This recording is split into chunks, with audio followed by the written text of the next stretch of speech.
Questão 10, FUVEST 2018, Matemática. Nós temos aqui uma circunferência onde dois triângulos foram confeccionados. Ele especifica na questão que este segmento é justamente a diagonal da circunferência.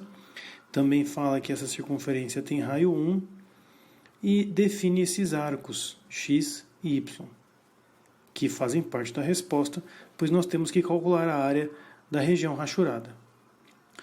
Bom, primeiro detalhe. Nós temos uma diagonal e também um dos lados do triângulo. Todo triângulo inscrito numa circunferência que apresenta um dos lados na diagonal apresenta ângulo de 90 graus. Esta é uma propriedade específica do circuncentro, que é justamente o encontro das mediatrizes. Com essa definição, nós poderíamos até confeccionar esse triângulo. O encontro das mediatrizes seriam segmentos que dividem ao meio o lado do triângulo, formando 90 graus. Se nós buscarmos aqui todas as mediatrizes, ou seja, exatamente no meio do segmento, formando 90 graus, exatamente no meio do segmento, formando 90 graus, nós vamos encontrar justamente este ponto chamado circuncentro. Porém, feita essa observação, isso dá vantagens, pois nós temos um triângulo retângulo aqui, com esse ângulo x. Da mesma forma, temos outro triângulo definido embaixo, 90 graus. Da mesma forma, este outro triângulo retângulo está inscrito na circunferência.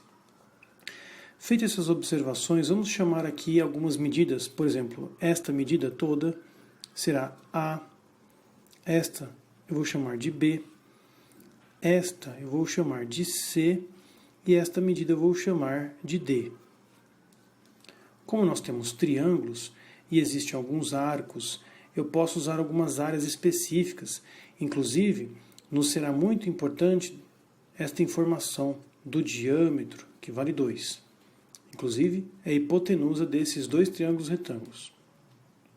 Com toda essa segmentação e essas informações, nós temos que calcular a área.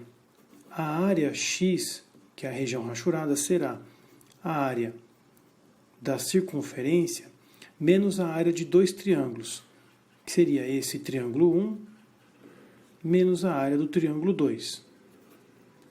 A área do triângulo pode ser calculada a partir de dois segmentos e o ângulo formado por eles. O lado vezes o lado vezes o seno do ângulo dividido por 2.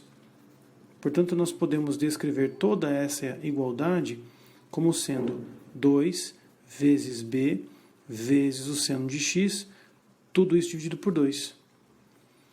E o mesmo aplicando no segundo triângulo.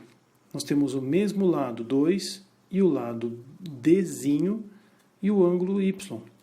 Portanto, 2 vezes d vezes o seno de y, tudo sobre 2. Com essas recordações também, nós agora vamos conseguir melhorar um pouco o aspecto dessa equação. O raio vale 1, portanto, o raio ao quadrado, 1 ao quadrado, só vai sobrar π. E aqui sobrou b vezes seno de x menos d seno de y. Perceba que eu preciso agora de uma relação que envolva tanto a letrinha b quanto o x.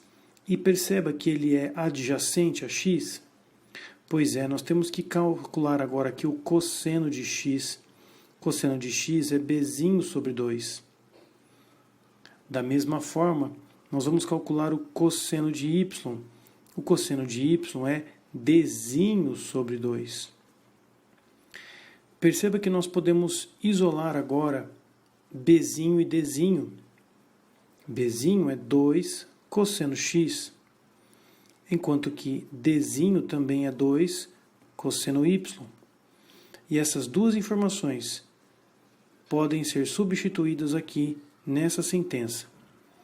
A área, portanto, achurada será igual a π menos bzinho, que é 2 cosseno x seno x, menos dzinho, que é 2 cosseno y seno y. E agora, para finalizar, eu vou apenas rearranjar aqui a ordem dos fatores para que você possa recordar o arco duplo. Nós temos exatamente o arco duplo do seno. Portanto, a área x é igual a π menos o seno de 2x menos o seno de 2y. É uma questão que envolve muitos conceitos. Pode notar que eu fui falando sobre circuncentro, mediatriz, arco duplo e áreas de triângulos. São questões específicas para selecionar aqueles que desejem, por acaso, uma engenharia. Caso você não queira exatas, não se preocupe com questões deste nível.